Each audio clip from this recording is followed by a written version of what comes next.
Hey guys, tonight we're diving into the gritty, chaotic world of a Civil War soldier, where you're about to find out if you could hack it in 1861. Picture yourself standing in a dusty town square, flags flapping in the breeze, drums rattling your bones as a crowd cheers for war. The air smells of sweat and gunpowder, and a recruiter in a flashy uniform is shouting about glory. You're swept up in the fever, but let's be real, you probably won't survive this. Between disease, bullets, and bad food, the odds aren't great. So, before you get comfortable, take a moment to like the video and subscribe, but only if you genuinely enjoy what I do here. Drop a comment with your location and local time. I love seeing where you're all chilling.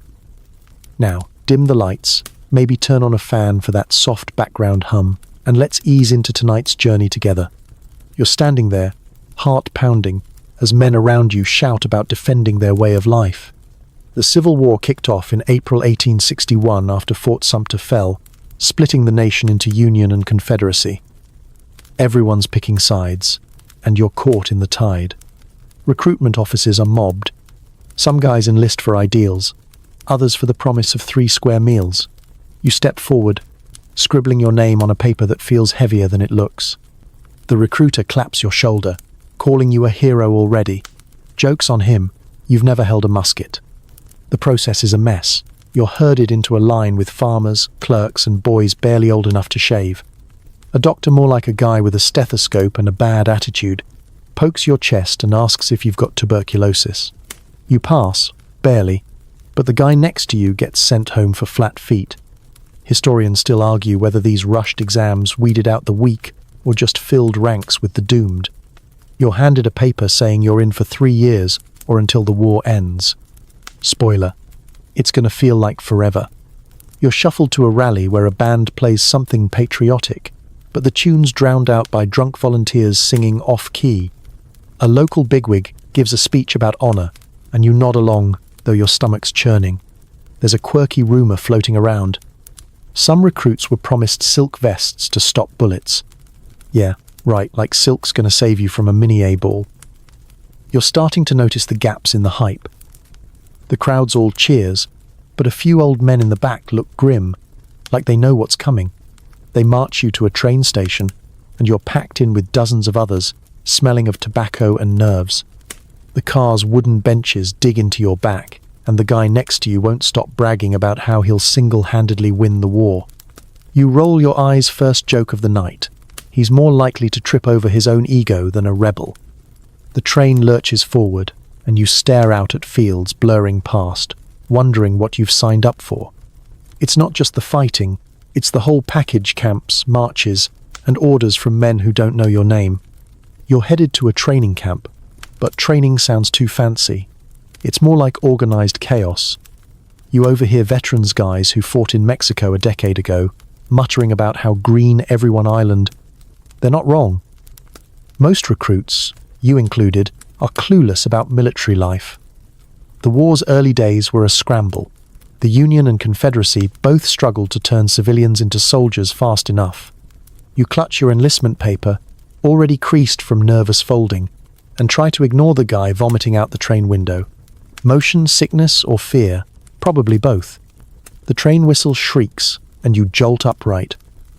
Someone's passing around a flask, and you take a sip. Tastes like regret and cheap whiskey. You're not a soldier yet, just a guy in civilian clothes with a bad decision hanging over you. Second joke, at least you'll get a uniform soon, unless they run out and you're stuck fighting in your Sunday best. The sun's dipping low, painting the sky red like a bad omen. You lean back, the rumble of the train lulling you, and wonder if you'll ever see home again. For now, you're just one more name on a roster, rolling toward a war that's bigger than you can grasp. You step off the train, boots sinking into the mud of a sprawling camp that smells like damp wood and unwashed bodies. Tents stretch out in uneven rows, flapping in the wind, while men shout orders and horses snort nearby. This is your new home, and it's about as welcoming as a punch to the face. The camp's a chaotic sprawl, with soldiers tripping over tent pegs and cook fires spitting smoke into your eyes. You're not sure if you're more likely to die from enemy fire or the sheer disorder of this place. Life in a Civil War camp was rough disease, killed more soldiers than bullets did. Dysentery, typhoid, and measles tore through camps like wildfire, thanks to poor sanitation and cramped quarters. You're handed a spot in a tent with 5 other guys, all snoring loud enough to wake the dead. The ground's your mattress, and your blanket's a thin piece of wool that smells like it's been through a few wars already. You try to sleep, but the guy next to you keeps muttering about his sweetheart back home. Joke number 1. Maybe his snoring will scare off the rebels before you have to. You wake to a bugle blaring at dawn, so shrill it feels like it's drilling into your skull. Breakfast is a chunk of salt pork and a cup of coffee that tastes like it was brewed with dirt. You're learning fast that camp life is a grind. You spend your day hauling water, chopping wood, and dodging the latrine trench, which nobody seems to clean. A quirky tidbit. Some soldiers swore by chewing tobacco to ward off camp fevers, as if nicotine could outsmart dysentery. You give it a try, spit it out, and decide you'd rather take your chances with the germs. The camp's a melting pot of accents, Irish immigrants, German farmers, and city boys like you, all thrown together. You overhear a guy from Maine arguing with a Virginian recruit about who makes better cornbread. It's almost funny until fists start flying. Historians still argue whether these regional tensions weakened unit cohesion or just made for lively camp gossip. You steer clear, focusing on not tripping over the guy passed out drunk by the fire. Discipline's loose, and officers turn a blind eye as long as you show up for roll call. You're assigned to a company, maybe 100 men, though half look like they're rethinking their life choices. Your captain's a bearded man with a voice like gravel, barking orders you barely understand. You're handed a musket, heavier than it looks, and told to keep it clean. Spoiler: you won't.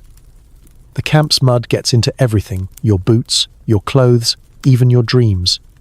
You try to scrub your musket barrel, but it's a losing battle. Joke 2.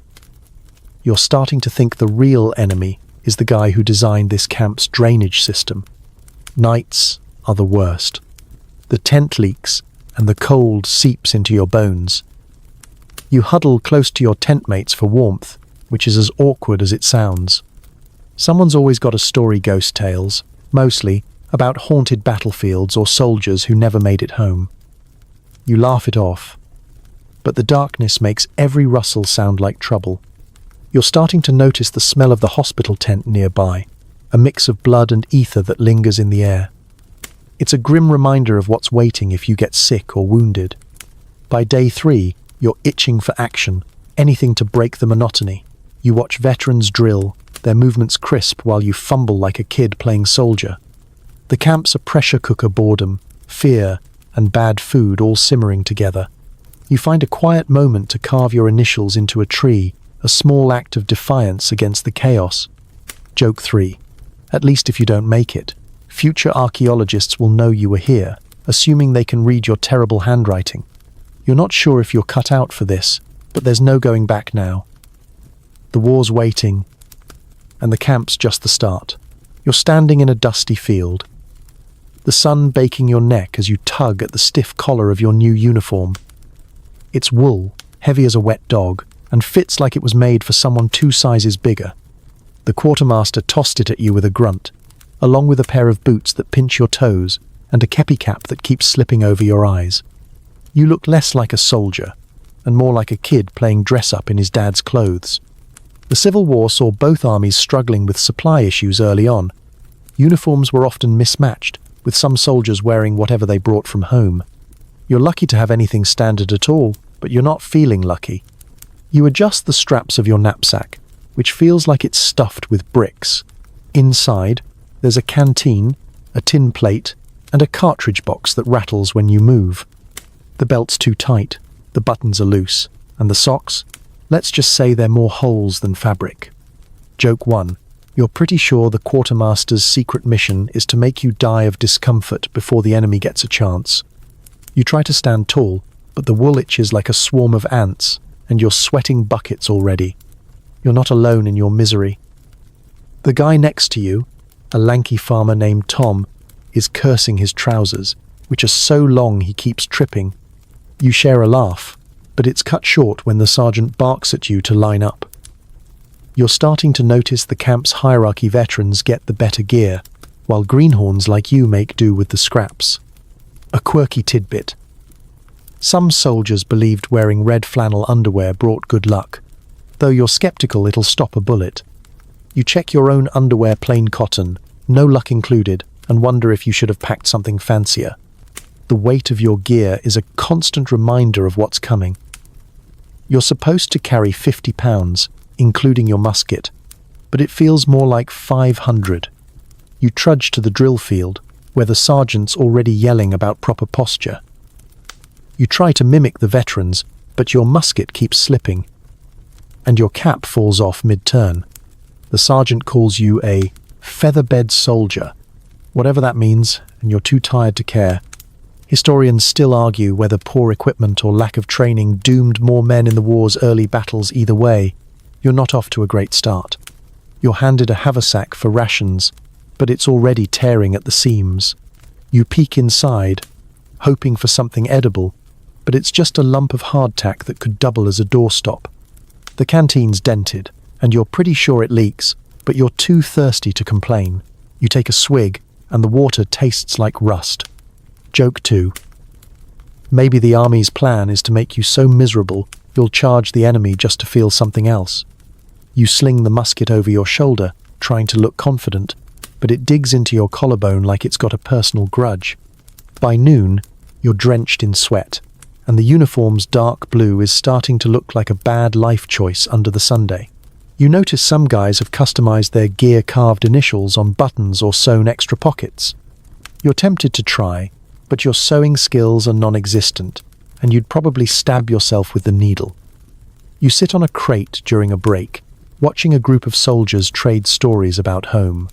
One guy swears he saw a Confederate spy in camp last night, but you're pretty sure it was just a raccoon. Still, the paranoia's catching, and you double-check your gear before moving on. As the day drags, you're starting to feel the uniform's weight in more ways than one. It's not just cloth, it's a promise you'll march, fight, maybe die in it. You adjust the kepi again, hoping it'll stay put this time. Joke 3. If you survive this war, you're burning this uniform and wearing silk pajamas for the rest of your life. For now, you're stuck, itching and stumbling, wondering how anyone makes it through a single day in this get-up. You're on the drill field at dawn, your boots caked with yesterday's mud, as the sergeant's voice slices through the fog like a bayonet. He's a wiry man with a mustache that looks angrier than he does, shouting for you to march in step, load your musket, and not trip over your own feet. The air's damp, smelling of grass and sweat, and your wool uniform's already clinging to your skin. Drilling is the army's way of turning you from a civilian into something resembling a soldier, but right now you feel more like a marionette with tangled strings. The Civil War demanded disciplined armies, and daily drills were standard to prepare men for battle's chaos. You're not sure you'll ever get the hang of it. You line up with your company, musket heavy in your hands, and try to mimic the guy in front of you. Left, right, left, the sergeant bellows, but your legs seem to have their own ideas. You stumble, nearly knocking into Tom, who smirks but doesn't dare laugh, not with the sergeant's eyes boring into you. Joke 1. You're starting to think the real war is between you and your own 2 feet. The musket's a beast, over 9 pounds, and you're supposed to load it in 9 precise steps. You fumble the ramrod, dropping it in the dirt, and the sergeant calls you a butterfingers, loud enough for the whole camp to hear. Drilling isn't just marching, it's learning to load, aim, and fire in unison. You practice the motions, bite the cartridge, pour the powder, ram the ball home. Your teeth ache from tearing paper cartridges, and your fingers are black with gunpowder. A quirky tidbit. Some soldiers swore by spitting in the barrel for luck, claiming it made their shots truer. You try it once, feel ridiculous, and decide you'll stick to aiming instead. By noon, your arms are screaming, and you've only fired blanks. The sergeant says you're not ready for live rounds, and honestly, you're relieved. The heat's rising, and your kepi's doing nothing to block the Sunday. You glance at the veterans, moving like clockwork, while you're still tripping over about face. Historians still argue whether relentless drilling built effective armies or just exhausted men before battles even started. You're leaning toward the latter, every muscle aches, and you're only on day 2. The sergeant orders a bayonet drill next, and you're handed a blade that looks more likely to stab you than the enemy. You thrust at a straw dummy, feeling absurd, like you're fighting a scarecrow in a bad play. You get a break, collapsing under a tree with Tom and a few others. Someone passes around a canteen, and you drink deeply, ignoring the metallic tang. Tom's complaining about the sergeant, calling him a tyrant in suspenders. You chuckle, but you're too tired to add much. Joke 2. Maybe the sergeant's secret plan is to make you so miserable you'll charge the enemy just to get away from him. You're starting to notice the camp's rhythm drills, meals, more drills, sleep, repeat. It's mind-numbing, but there's a strange comfort in the routine. By afternoon, you're back at it, practicing volley fire. Aim low, the sergeant yells, because most recruits shoot too high in panic. You squint down the barrel, trying to imagine a real enemy instead of a wooden post. Your shoulders bruised from the musket's kick, and your ears ring from the noise. You're getting better, maybe, but you're still a far cry from the soldiers in the war stories back home. You overhear a veteran muttering about Bull Run, how green troops broke and ran. It's a gut punch. Will you hold the line or bolt like them? As the sun dips, the sergeant finally calls it quits. You limp back to your tent, musket slung over your shoulder, feeling like you've aged a decade. Your hands are blistered, your uniform's filthy, and you're pretty sure you'll dream of left, right, left tonight. Joke 3. If you survive this war, you're opening a dance school, because this marching nonsense deserves a medal. You collapse onto your blanket, the camp's hum fading as you stare at the tent's canvas, wondering if all this drilling will ever feel like second nature. You're crouched by a smoky cookfire, staring at a chunk of hardtack that looks more like a roofing tile than food. The camp's morning bustle hums around you, men coughing, pots clanging, and someone yelling about a missing spoon. Your stomach's growling, but this bread is so hard you're tempted to use it as a weapon. Civil War soldiers relied on rations like hardtack, salt pork, and coffee, often issued for 3 days at a time. You're learning the hard way that army food is less about taste and more about survival. You dunk the hardtack in your coffee, hoping it'll soften, but it just turns into a soggy, crumbly mess. You take a tentative bite, and your teeth protest. It's bland, gritty, and you're pretty sure you just crunched a weevil. Joke 1.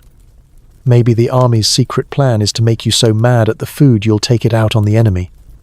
You glance at Tom, who's gnawing his own hardtack like a beaver on a log. He shrugs, saying it's better than starving back home. You're not convinced. The coffee's no better, bitter and weak, like it was brewed with last week's grounds.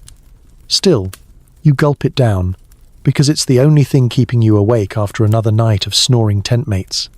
Rations are supposed to keep you marching, but they're barely enough. You get a sliver of salt pork, so fatty it glistens, and a handful of dried beans that take forever to cook. You try frying the pork, but the pan's so greasy it catches fire, drawing laughs from nearby soldiers. A quirky tidbit. Some men traded tobacco for molasses to make hardtack palatable, creating a sticky mess they called pudding. You consider it, but your tobacco's long gone, swapped for a half-decent pair of socks. You poke at the beans, still hard as pebbles, and wonder if you'll ever eat a real meal again. The camp's food situation is dire. Supplies often arrive late, spoiled, or not at all, especially early in the war when logistics were a mess. Historians still argue whether malnutrition weakened armies more than combat losses. Your empty stomach votes yes. You overhear a veteran griping about desiccated vegetables, a dehydrated mixed soldier's nicknamed baled hay. You're handed a scoop of it, and it looks like something you'd feed a horse. You mix it with water, hoping for soup, but it's just a sad, green sludge. You choke it down, grimacing. You're starting to scavenge. Some guys raid local farms, chickens and corn go missing, but you're too green to risk getting caught. Instead, you barter with a cook for an extra biscuit, promising to clean his pots later. The biscuit's stale, but it's heaven compared to hardtack. Joke 2. You're pretty sure this biscuit's so old it fought in the Mexican War, but you're not complaining. You savor it, ignoring the stares from hungrier men. Food's currency here, and you're learning to guard your rations like gold. By noon, you're back at the cook fire, trying to stretch your beans into something edible. A sergeant walks by, tossing you a rare apple from an officer's stash. You bite into it, juice dripping down your chin, and for a moment, the camp's misery fades. But the moment passes, and you're left with the core and a growling stomach. You notice soldiers swapping recipes how to fry hardtack, how to make coffee stretch. It's almost domestic, if you ignore the muskets stacked nearby. As evening falls, you sit by the fire, sipping the last of your coffee. The hardtack's still mocking you, half eaten on your plate. You wrap it in cloth, saving it for tomorrow, because you've learned hunger's a patient enemy. Joke 3. If you survive this war, you're opening a restaurant where hardtack's banned for life. You lean back, the fire's crackle lulling you, and try to remember the taste of your mother's cooking. For now, it's just you, your rations, and the long road ahead. You're trudging along a rutted dirt road, your knapsack digging into your shoulders like it's trying to bury you. The sun's relentless, turning your wool uniform into a portable oven, and your boots are so heavy with mud they might as well be anchors. You're on a march, miles of it, with no end in sight, and every step sends a jolt of pain through your blistered feet. Civil War soldiers often marched 15 to 20 miles a day, carrying over 50 pounds of gear, and you're feeling every ounce of it. The column stretches ahead, a snake of dusty men, while officers on horseback shout to keep moving. You're starting to think the real battle is against this road. Your canteen sloshes, half empty already, and the water's warm and tastes like tin. You try to pace yourself, but thirst claws at your throat. Tom's beside you, muttering about how he'd sell his soul for a shady tree. You'd laugh, but your mouth's too dry. Joke 1. Maybe the army's plan is to make you so miserable you'll sprint into battle just for a change of scenery. The dust kicked up by the column coats your face, and you're pretty sure you're breathing more dirt than air. You squint through the haze, wondering how anyone keeps going. The march isn't just physical, it's a mental grind. You count steps to stay sane, but lose track around 300. Someone up ahead starts singing John Brown's Body, and half the company joins in, their voices hoarse but defiant. A quirky tidbit. Soldiers sometimes tied onions to their belts, believing the smell warded off disease during long marches. You sniff the air nothing but sweat and leather, and decide you'll pass on that trend. Your own belt's cutting into your hips, the cartridge box bouncing with every step. You adjust it, but nothing helps. Historians still argue whether these grueling marches built endurance or just broke men before they reached the battlefield. Your vote's on the latter, your legs are jelly, and you're only halfway through the day. A wagon rattles past, loaded with supplies, and you envy the driver until you see his face, grim and tired. Nobody's getting a free ride here. You stumble over a rock, nearly falling, and Tom grabs your arm. "Easy, city boy," he says, and you manage a weak grin. At least you're not alone in this misery. By noon, the sergeant calls a halt, and you collapse onto the grass, too tired to care about the ants crawling nearby. You pull off a boot, wincing at the raw blisters, and wrap your foot in a rag that's seen better days. Some guys are refilling canteens at a creek, but the water's murky, and you're not desperate enough yet. Joke 2. You're starting to think the army's secret weapon is making the enemy die of boredom on these marches. You chew a piece of hardtack, remembering that awful cookfire meal, and wash it down with a sip of stale water. It's no feast, but it'll keep you moving. The break's too short, the bugle blares, and you're back on your feet, groaning with the rest of the company. The road stretches on, flanked by fields and the occasional farmhouse, its occupants watching you pass like you're a parade of ghosts. You wonder what they think of this war, of you. Your muskets are dead weight now, slipping off your shoulder no matter how you carry it. You're learning to hate this road, this gear, this war, but you keep marching because stopping isn't an option. As dusk paints the sky orange, the column slows. You're nearing a new camp, or so the rumors say. Your feet are screaming, your back's a knot of pain, and you're pretty sure you've sweated out half your body weight. Joke 3. If you survive this war, you're never walking again. Someone can carry you in a fancy litter, like a Roman emperor. You stagger forward, the promise of rest pulling you like a magnet, and try not to think about how many more miles lie ahead. You're crouched behind a low stone wall, heart hammering so loud, you're sure the enemy can hear it. The air's thick with gunpowder smoke, stinging your eyes, and the crack of muskets is relentless, like a thunderstorm that won't quit. Your first skirmish is here, and it's nothing like the drills. You're part of a Union line facing a Confederate advance, fields stretching out before you, torn up by boots and cannonballs. The Civil War's early battles, like First Bull Run in 1861, were chaotic, with green troops often breaking under pressure. You're gripping your musket, knuckles white, wondering if you'll freeze when the order comes to fire. The sergeant's shouting, but his voice is swallowed by the roar of artillery. You fumble with your cartridge, tearing it with your teeth like you practiced, but your hands shake, spilling powder. You ram the ball home, praying you did it right. The enemy's a blurry line of grey through the smoke, and you're not sure if they're 100 yards away or 500. Joke 1. Maybe if you squint hard enough, you can pretend this is just a really loud picnic. You aim, following orders to keep low, and pull the trigger. The musket kicks like a mule, and you're not sure if you hit anything but air. You reload, heart racing, as bullets zip past, some thudding into the wall. A quirky tidbit. Soldiers sometimes stuff their ears with cotton to dull the battle's noise, but you're too busy to try it. You wish you had, your ears are ringing, and the world feels like it's tilting.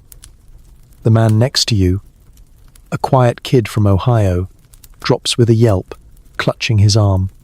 You freeze, staring, until Tom yanks you down, hissing to keep moving. You're not trained for this chaos, nobody is, but you force yourself to load again, the motion's automatic now. Historians still argue whether raw courage or sheer panic drove men in their first fights right now. You're a mix of both. You fire another shot, the recoil bruising your shoulder. The enemy's advancing, their yells cutting through the haze, and you're starting to think that glory the recruiter promised was a flat-out lie. You glance at Tom, who's cursing under his breath, his face streaked with dirt. He manages a grim smile, and you nod back, finding some scrap of courage in that shared moment. You're not heroes, just scared men trying not to die. The line holds, barely. Officers ride along, shouting to stand firm, but you see a few men slip away, disappearing into the trees. You don't blame them. The temptation's there, gnawing at you. Joke 2. If you run now, maybe you can start a new life as a traveling poet, because this soldier thing isn't working out. You stay, though, because running feels worse than staying. You fire again, the musket's heat burning your hands, and squint through the smoke. The enemy's falling back, or are they? It's hard to tell in this mess. By late afternoon, the firing slows, and your ears are buzzing like a hive. You're alive somehow, but the ground's littered with cartridge papers and broken gear. You check your canteen empty and your stomach twists, not just from hunger. The kid from Ohio's gone, carted off to the surgeons, and you try not to think about what that means. You slump against the wall, musket across your lap, and take a shaky breath. Joke 3. If you survive this war, you're framing this musket and never touching it again. The battle's over, or paused, but you're already dreading the next one. For now, you're just glad to see the sun still hanging in the sky. You're weaving through the camp, the stench of blood and ether hitting you like a wall as you near the hospital tent. The skirmish is over, but its aftermath lingers in the moans of wounded men, carried on stretchers or limping in. You're not hurt, just tasked with hauling water for the surgeons, but every step closer makes your stomach churn. The tent's a grim hive of activity flaps tied open, men sprawled on blankets, and the clink of metal tools echoing like a blacksmith shop gone wrong. Civil War medicine was brutal. Amputations were common, with surgeons often working without proper anesthesia. You're about to see why soldiers feared the hospital more than the battlefield. You duck inside, sloshing water from your bucket, and a harried surgeon snaps at you to set it down. His apron stained red, and his saw, yes, a saw gleams under a lantern. You try not to stare at the soldier on the table, his leg a mangled mess, but it's hard to look away. The man's biting a leather strap, eyes wide with pain, as chloroform runs low. You hand over the water, your hands trembling, and back away. Joke 1. Maybe the surgeons are secretly training to be butchers, because this looks more like a slaughterhouse than a hospital. You're struck by the chaos flies buzzing, men groaning, and a pile of discarded boots in the corner, some still bloody. A quirky tidbit. Some soldiers believed a wound in the arm was lucky, because it might get you a discharge, but you're not sure losing a limb counts as luck. You spot the kid from Ohio, the one hit in yesterday's skirmish, lying pale on a cot. His arms bandaged, but the surgeon's muttering about infection. You offer him a sip from your canteen, and he mumbles thanks, his voice weak. You don't stay long. Guilt and fear push you out into the air. Outside, you gulp fresh air, but the smell clings to you. You overhear two orderlies arguing about whether whiskey cleans wounds better than iodine.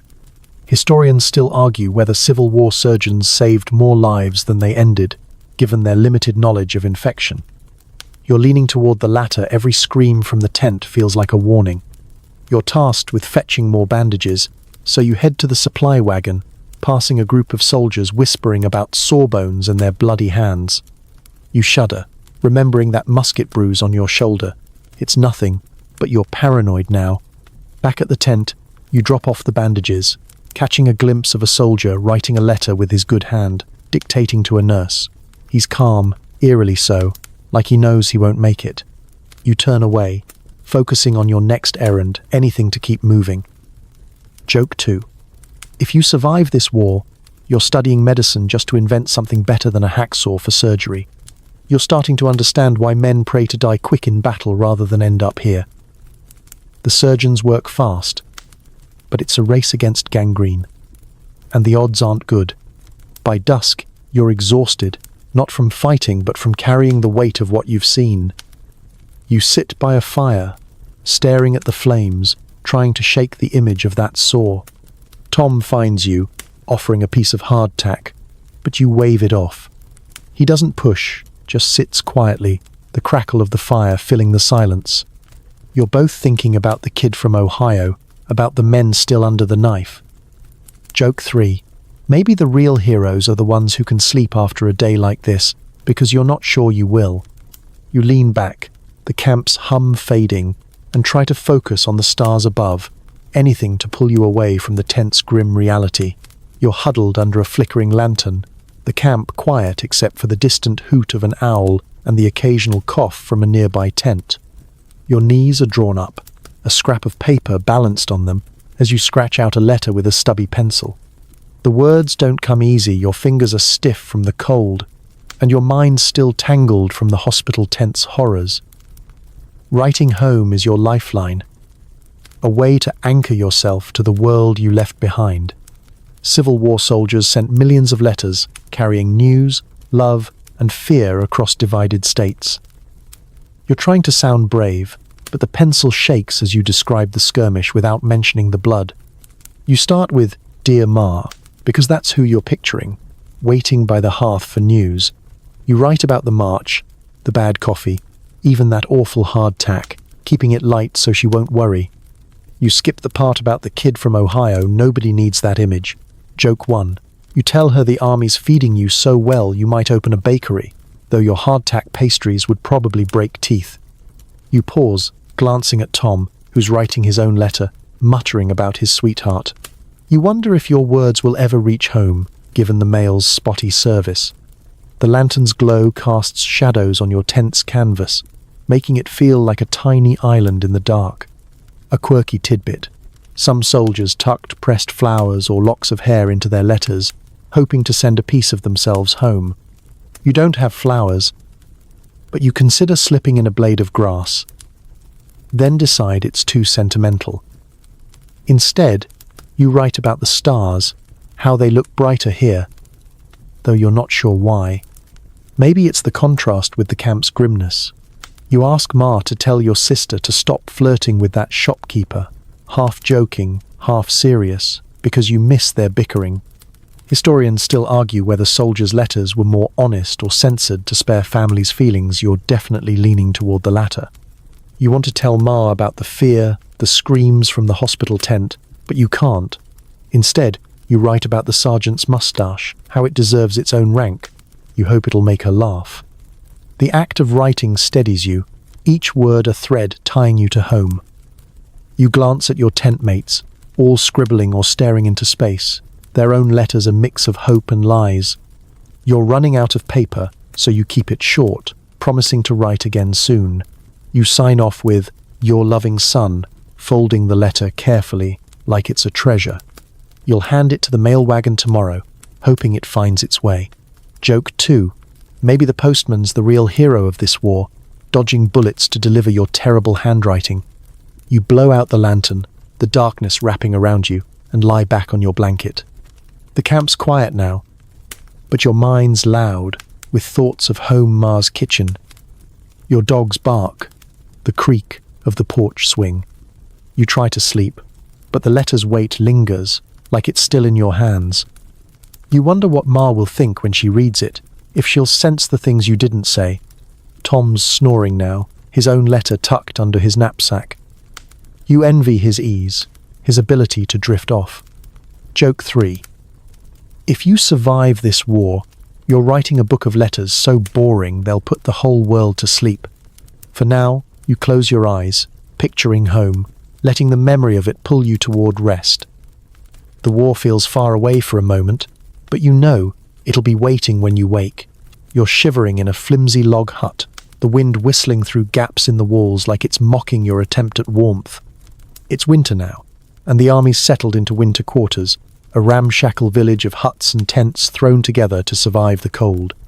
The ground's frozen solid, your breath hangs in the air, and your blanket's so thin it might as well be a napkin. Civil War armies often paused major campaigns in winter, holing up to wait out the snow and mud.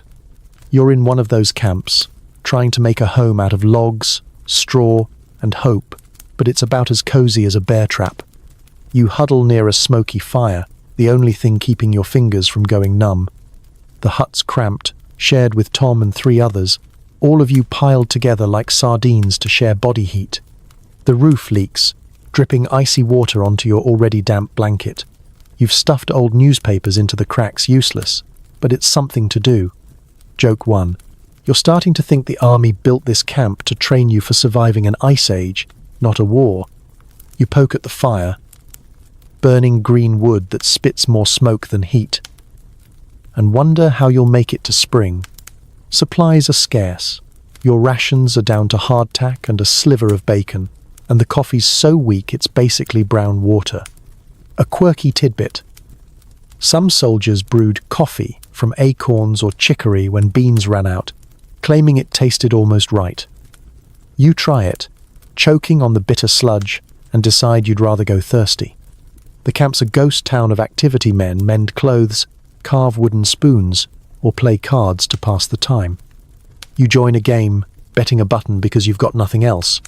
Tom wins, grinning like he's conquered Richmond. Historians still argue whether winter quarters strengthened armies by giving them rest or weakened them with boredom and disease. You're voting for the latter. Your boots are soaked, your cough's getting worse, and the monotony's eating at you. You spend your days hauling firewood or standing guard in the snow, your musket freezing to your gloves. The officers promise better supplies, but you've heard that before. You're starting to notice the men around you. Some are tougher now, others look hollow, like the cold's stolen their fight. You carve your initials into the hut's wall, a small act of defiance against the winter's grip. The guy next to you, a wiry kid from Pennsylvania, tells stories about skating on frozen ponds back home. You try to picture it, but all you see is this muddy camp, the snow turning grey with ash. Joke 2. If you survive this war, you're moving to the tropics, where winter's just a rumor. You wrap your scarf tighter, remembering that letter to Ma, wishing you could write another, but paper's scarce, and the mail wagon's stuck in a snowdrift. By night, you're back in the hut, the fire barely alive. You and Tom take turns telling bad jokes to stay awake, because falling asleep too early means waking up frozen. The others join in, their voices low, sharing stories of home or half-true tales of battles they've only heard about. It's a fragile camaraderie, born of shared misery. Joke 3. Maybe the real enemy is this firewood, because it's fighting harder to stay unlit than the rebels ever did.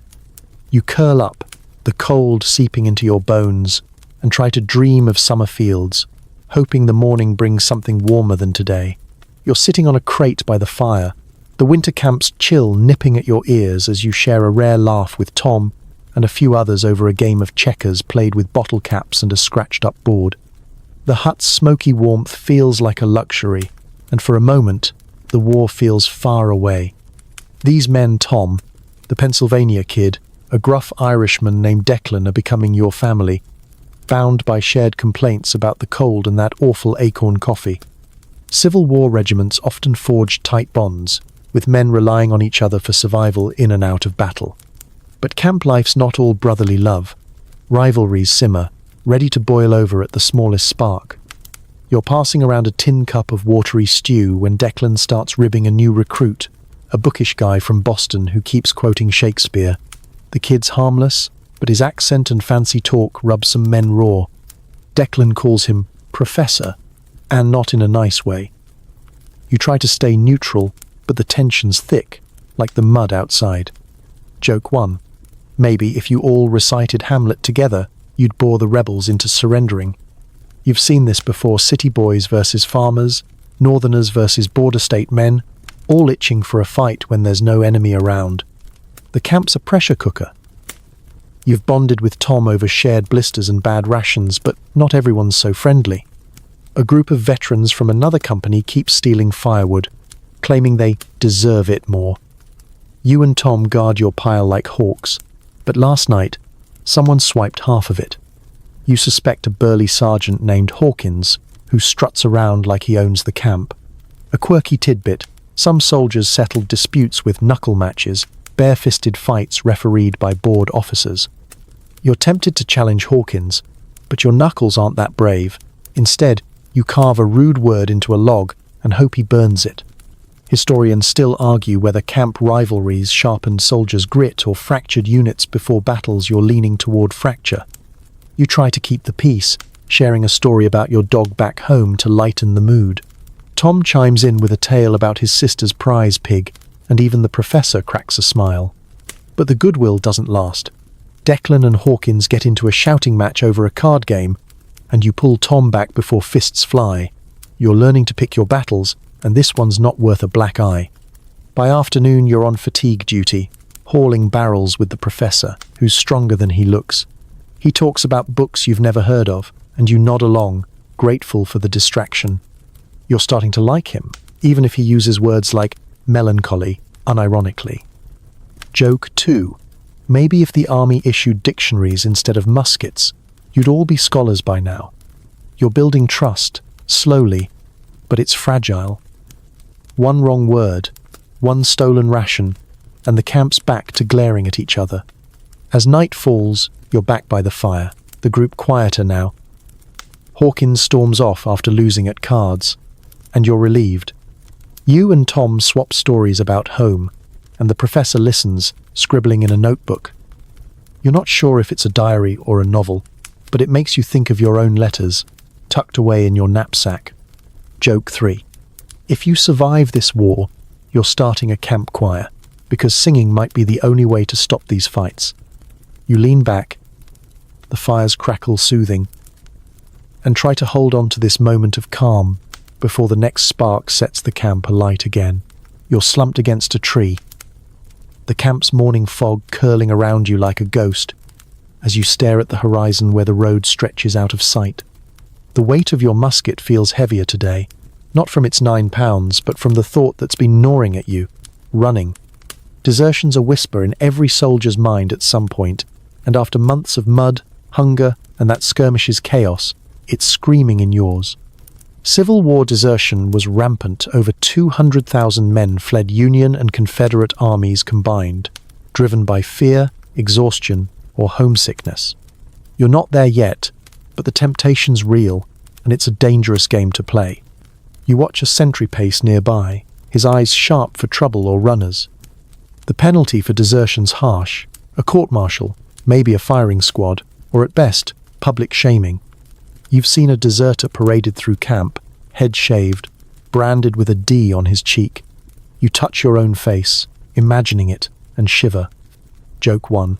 Maybe if you desert, you can claim you're just exploring for the army's mapmakers. You shift your weight, the bark digging into your back, and try to picture home Ma's kitchen, the smell of bread. It's a siren call, but the road's not safe, crawling with patrols and bounty hunters. You're not alone in this struggle. Tom's been quieter lately, his usual jokes replaced by long stares at nothing. Last night, he admitted he's thought about slipping away, back to his farm. You didn't know what to say, just handed him your canteen. A quirky tidbit: some deserters hid in caves or joined outlaw bands, living like ghosts in the wilderness. You wonder if you've got the guts for that life, dodging wolves and provost guards. Probably not. You're still here, after all, scraping mud off your boots and pretending you're fine. Historians still argue whether desertion was cowardice or a desperate act of survival. Your aching feet and empty stomach lean toward the latter. You notice the camp's mood shifting. Men whisper about a guy who vanished last week, rumors saying he made it to Canada. Others say he was caught and shot. You try to focus on your duties, cleaning your musket, mending a torn sleeve, but the idea of running keeps creeping in. You catch Tom's eye across the fire, and he gives a small nod, like he knows what you're thinking. It's a secret you both carry, unspoken. You're sent on picket duty, standing guard at the camp's edge, the forest looming dark and quiet. Every rustle makes you jump, half expecting a rebel scout, half hoping it's a chance to slip away. You grip your musket tighter, the cold metal grounding you. Joke 2. Maybe if you run, you can start a new career as a hermit, preaching to the squirrels about hardtack's evils. You shake off the thought, remembering the kid from Ohio, his arm gone, still fighting to live. Running feels like betraying him, Tom, even yourself. By dusk, you're back in camp. The temptation's still there, but quieter now. You sit with Tom, sharing a cigarette rare as gold, and talk about anything but leaving. He tells a story about his brother stealing apples, and you laugh, the sound surprising you. The camp's firelight flickers, casting long shadows, and you feel the pull of the men around you, their grumbling and jokes tying you here. Joke 3. If you survive this war, you're writing a guidebook on how to stay put, because running's too much work. You lean back, the stars peeking through the fog, and decide, for now, to stay one more day, one more fight. You're crouched in a muddy trench, the air heavy with the smell of damp earth and gunpowder, as cannon fire rumbles in the distance like a storm that won't break. You're in a siege now, part of a Union force pinning down a Confederate stronghold. Or maybe it's the other way around after weeks of this. It's hard to care who's trapping who. The trench is your world. 6 feet deep, slick with rain, and so cramped you can't stretch without elbowing Tom. Sieges, like Vicksburg or Petersburg, were grueling tests of endurance in the Civil War, starving out soldiers and civilians alike. You're hungry, tired, and starting to think the mud's more likely to kill you than a bullet. Your rations are down to a single piece of hardtack a day, and your canteen's been dry since yesterday. You lick your lips, tasting dirt, and try not to think about the roast chicken Ma used to make. The officers swear supplies are coming, but you've heard that lie before. Joke 1. Maybe the supply wagon's stuck in a siege of its own, battling a herd of particularly stubborn cows. You share your hardtack with Tom, breaking it with a rock because your teeth aren't up to the task. He nods thanks, his face gaunt, and you both chew in silence, listening to the distant pop of sharpshooters. The trench is a miserable fortress. You've piled up dirt and logs for cover, but every cannon shot sends clods raining down. A quirky tidbit. Some soldiers carved chess pieces from wood scraps during sieges, playing endless games to stay sane. You try it, whittling a stick into a lopsided pawn, but give up when a shell explodes nearby, shaking the ground. Your musket's propped against the trench wall. Useless for now, sieges are about waiting, not fighting. You're starting to hate the waiting most of all, the way it grinds your nerves raw. Historians still argue whether sieges broke armies through starvation or sheer boredom. Your vote's on both. You're always on edge, scanning for enemy movement, but nothing happens for hours. Then, without warning, a hail of bullets forces you to duck, your heart pounding. You peek over the edge, seeing nothing but smoke and the vague outline of enemy lines. Tom mutters about tunneling under to surprise them, and you half laugh, imagining the two of you popping up like moles. But the idea's not crazy. Both sides tried tunneling in some sieges, with mixed results. You're filthy, your uniform stiff with mud, and your boots are more whole than leather. Disease is creeping through the trenchmen cough, their faces pale, and you're terrified of dysentery claiming you next. You wrap a rag around your face, hoping it helps, and try to ignore the stench of unwashed bodies and worse. Joke 2. If you survive this siege, you're inventing a portable bathtub, because this mud's practically your second skin. You dream of clean water, a real bed, anything but this endless ditch. By night, the trench is darker than a grave, the only light from a distant flare or the glow of a comrade's pipe. You and Tom take turns keeping watch, whispering to stay awake. He talks about his farm, how he'll plant corn when this is over. You nod, clinging to his words like a lifeline. The siege drags on, each day blurring into the next, and you're not sure how much longer you can hold out. Joke 3. Maybe the real victory is surviving this trench without becoming part of the scenery. You lean against the dirt wall, eyes heavy, and try to imagine a world beyond this muddy cage. You're sprawled in the trench, the dawn sky bruised with clouds, as a ragged cheer ripples through the men around you. The siege has broken, or at least this battle has. Word spreading, the enemies retreated, their lines crumbling after a final, desperate push. Or maybe you've lost, and it's your side pulling back, the details fuzzy in the exhaustion fogging your mind. Either way, the air feels different, charged with the weight of an outcome you can't fully grasp. Civil War battles often ended in Pyrrhic victories or crushing defeats, reshaping lives in a single day. You're alive, but the cost is everywhere, smoke curling over the field, men limping, and the eerie quiet where gunfire used to be.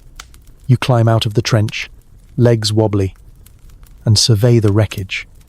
The ground scarred with craters, littered with broken muskets and torn knapsacks. You spot Tom, his face streaked with soot, helping a wounded man to a stretcher. You join him, gripping the stretcher's handles, your hands raw but steady. Joke 1. Maybe if you'd known battles end this messy, you'd have signed up as a drummer boy instead. The wounded soldier mumbles thanks, his eyes glassy, and you try not to think about the hospital tent waiting for him, that grim sore from months ago, still haunting you. Victory or defeat, the aftermath's the same numbness mixed with relief. If you won, there's no parade, just orders to secure the line or bury the dead. If you lost, it's a bitter retreat, the sting of failure sharper than any bullet. A quirky tidbit.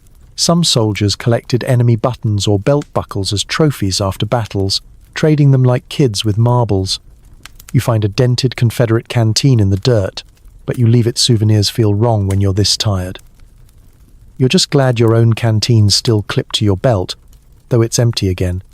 Historians still argue whether individual battles like this turned the war's tide, or just prolonged the bloodshed. Your aching body doesn't care about the big picture. You're sent to gather stray gear, stepping carefully around the fallen, their faces too familiar. You recognize a man from your company, his letter to his sweetheart still tucked in his coat. You swallow hard, pocketing it to send later, a promise you hope to keep. The field smells of blood and burnt powder, and you breathe through your mouth, focusing on the task to keep from breaking. By noon, the camp's stirring with new orders: march, regroup, or hold the ground. You're too drained to care which. Tom finds you, offering a piece of hardtack he scavenged, and you split it, the crunch loud in the quiet. Joke 2. If you survive this war, you're patenting a hardtack-proof jaw, because yours deserves a medal. You both sit on a fallen log, watching men rebuild the line or cart off the wounded. The professor's there, his notebook gone but his eyes sharp, helping stack sandbags. You're glad he's still here, a small anchor in this chaos. As evening falls, you're back in a makeshift camp, the battle's outcome settling like dust. If it's victory, you feel a flicker of pride, but it's drowned by the faces you won't see again.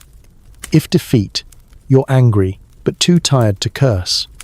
You carve a notch in your musket stock, a habit you picked up to mark battles survived. Joke 3. Maybe you'll carve so many notches you'll need a new musket, but you're not counting on it. You lean against a tree, the stars peeking out, and let the weight of the day press you into a restless, bone-deep quiet. You're standing on a hill overlooking a quiet valley, the war's roar fading like a storm that's finally passed. It's spring 1865, and words trickling through the camp.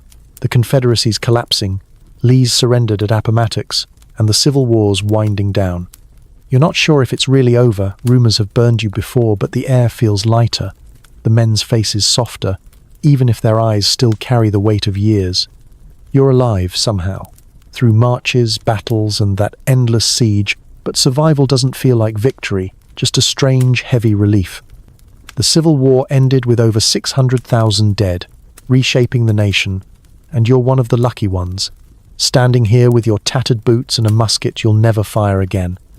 You lean against a tree, your knapsack lighter now, mostly because you've lost half your gear. Tom's nearby, whittling a stick into nothing, his grin tired but real. You talk about home, his farm, your Mars kitchen plans that feel almost possible now. Joke 1. Maybe you'll both open a tavern, serving anything but hardtack and acorn coffee. You laugh, but it's bittersweet. Not everyone's going home. The kid from Ohio, the professor, too many others, they're gone, their letters and stories all that's left. You pat the folded paper in your pocket, a letter you promised to deliver, and vow to keep that promise. The camp's breaking up, men packing or burning what's left of their huts. A quirky tidbit. Some soldiers kept their uniforms as mementos, while others burned them to forget. You're torn your wool jacket's a rag, but it's proof you made it. You decide to keep it, holes and all. Historians still argue whether the war's end brought healing or just planted seeds for new divides. You're too tired to care. You just want to walk away, to feel ground that's not a battlefield. You sling your musket one last time, its weight familiar now, and join the slow march toward a mustering-out point. You pass fields blooming with wildflowers, a stark contrast to the mud and blood you've known. The men are quieter, some singing "Home, Sweet Home," their voices cracking.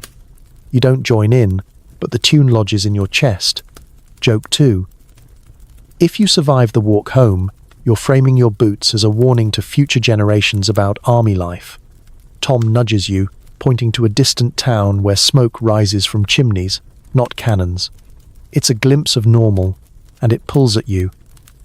A reminder of what you're heading back to, if you can remember how to live it. As night falls, you camp one last time, the fire small but warm. You share a cigarette with Tom, the smoke curling upward like a prayer. You talk about what's next, but the words feel fragile, like they might break under the weight of what you've seen. You're not the same man who enlisted, all wide-eyed and clueless, and you're not sure who you are now. Joke 3. Maybe you'll write a memoir called How to Survive Hardtack and Other Disasters, but you doubt anyone would believe it. You stare at the stars, brighter now without the haze of gunpowder, and let the quiet settle over you. Wind down. The fire's embers glow softly now, their warmth a gentle pull toward rest. You lie back on the grass, the earth cool beneath you, and let your breath slow, each exhale carrying away a piece of the war's weight. The stars above are steady, a map of light that's guided you through nights of fear and cold. You think of home, not the battles, not the trenches, but the small things. Ma's voice, the creak of a porch swing, the smell of rain on fields that don't know blood. You're heading there soon, and the thought wraps around you like a blanket, soft and sure. The camp's hum fades, replaced by crickets and a distant owl. Their sounds a lullaby for a world finding peace. You close your eyes, the war slipping further with each breath, and let sleep come, gentle as a whisper. You've made it, and tomorrow's a new road, one you'll walk without a musket.